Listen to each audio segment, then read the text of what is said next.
कटता ही नहीं है, दुख कट ही नहीं रहा।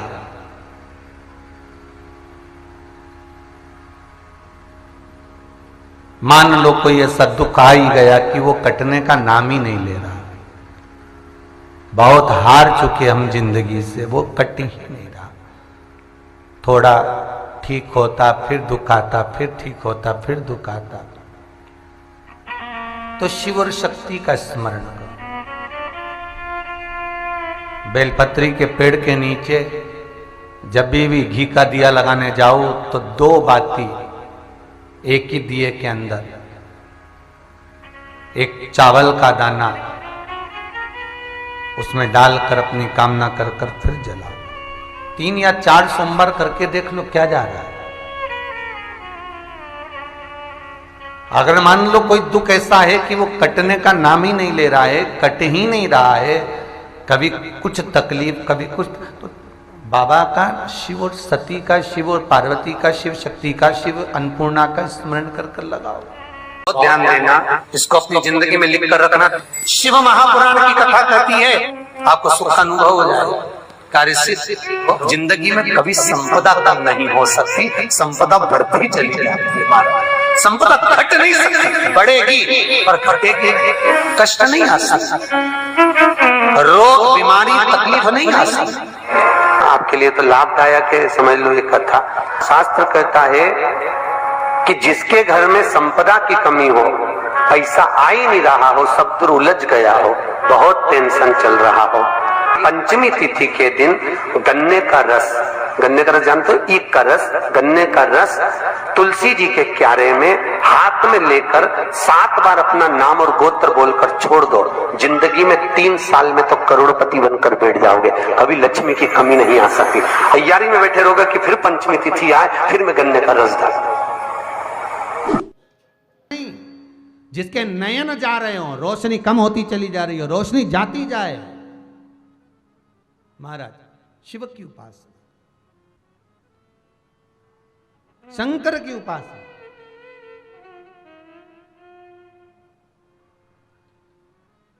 तुम रुका जी का नाम लेकर घी का दिया शंकर के मंदिर में लगा दो, उस पर एक प्लेट रख दो, काजल निकाल कर उसको घी में मिलाकर गाय के नैनों में लगाना प्रारंभ कर दीजिए। तुम रुका जी का स्मरण कर कर चांद को देखिए, स्मरण करिए, रोशनी बढ़ेगी, नेत्र की रोशनी प्रबल होने लगेगी, चश्मा उतर जाएगा।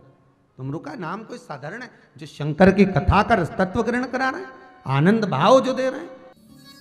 एक बात आप लोगों से कहना चाहेंगे, जब भी ईश्वर महादेव, जो व्यक्ति पथभ्रष्ट हो जाए, जैसे मदिरा के नशे में पड़ गया, कहीं जुए में पड़ गया, कहीं मांसाहार में पड़ गया, कहीं व्यसन में पड़ गया, कहीं गलत काम में अगर कोई जा रहा है, तो श्रंभेश्वर महादेव के नाम से काली तिल भगवान शिव को समर्पित करी जाती है। महाराज काली तिल को वापस उठाकर ले आते हैं, उसी काली तिल को जो मदिरा का नशा करने वाला होता है या जो गलत व्यसन में डूबा हुआ होता है, उसको वो सुबह के समय अगर नहीं खाता तो भोजन के साथ उसको दिया जाए। श्रंभेश्वर महादेव। एक बेलपत्री का भी बहुत अच्छा प्रयोग है श्रंभेश्वर महादेव का, मदिरा पीने वालों के लिए, मांसाहार, व्यसन में, जुए में, वेश्यावृत्ति में, पर नारी में, गलत जगह पर जो डूबे रहते हैं उनके लिए। पहले की कथा में उसका वर्णन किया है बेलपत्री का। श्रंभेश्वर महादेव, एक बार सब बोलेंगे, कौन से महादेव? श्रंभेश्वर महादेव। फिर जम के बोल लो एक बार, श्रंभेश्वर महादेव।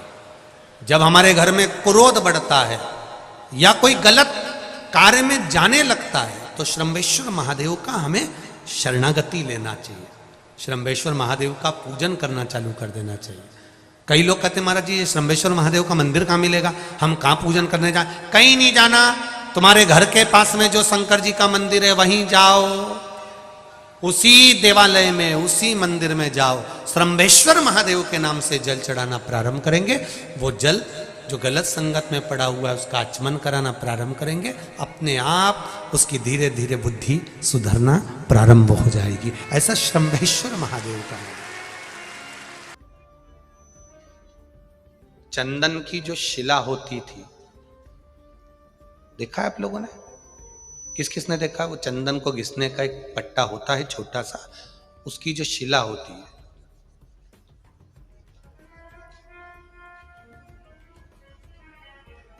चंदन घिसने की जो शिला पट होता है, अगर वो शिला नहीं भी हो तो एक छोटा सा पत्थर, छोटा सा पत्थर।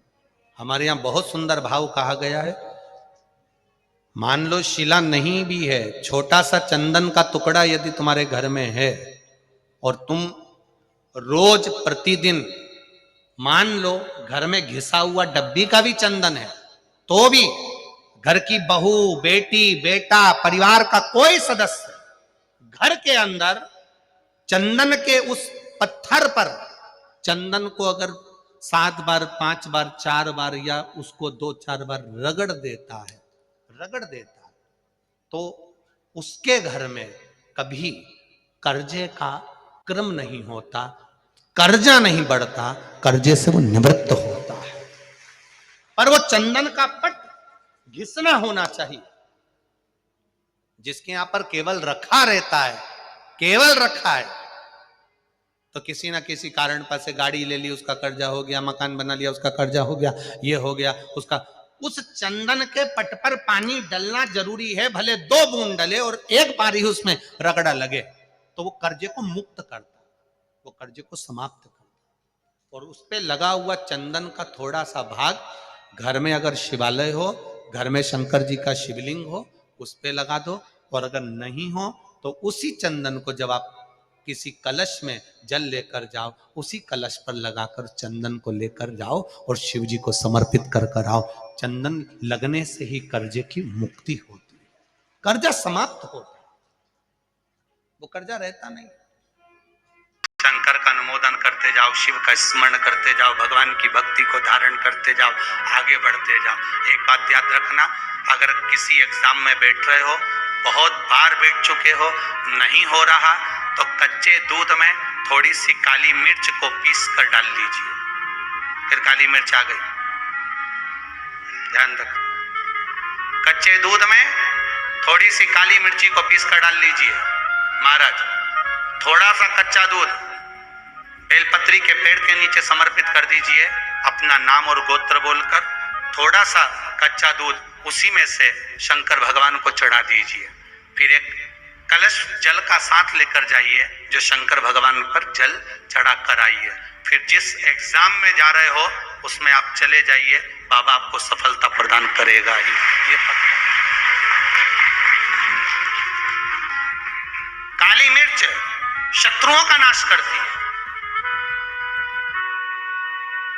आपको बल प्रदान करती है कि आप जिस परीक्षा में बैठने जा रहे हो, आप जिस जगह पर भगवान का अनुमोदन करने जा रहे हो, आप जिस जगह पर कंपटीशन एग्जाम में बैठने जा रहे हो, वहां सफलता देगी वो आप। अगर कहीं भटक भी गए, हट भी गए, तो वो सफलता देगी।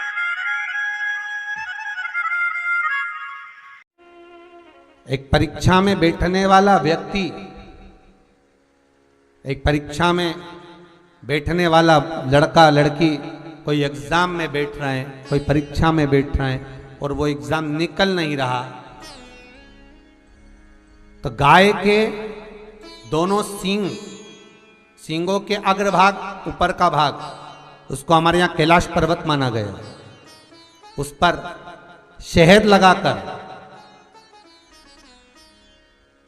उसके अग्रभाग में शहद लगाकर बेलपत्री के मध्य भाग में उस सींग का शहद लेकर मध्य भाग में लगाकर शिवलिंग पर चिपका दीजिए सामने, और ओमकार का नाद कर कर उस पत्ते को निकाल लीजिए। उसका शहद मस्तक पर चंदन में घोल कर तिलक लगाकर परीक्षा में जाकर बैठिए। आप जितना याद कर कर गए हो, आपके सम्मुख में, आपके एग्जाम में वही आएगा जो आपने याद किया है और आप उसको क्लियर कर सकते।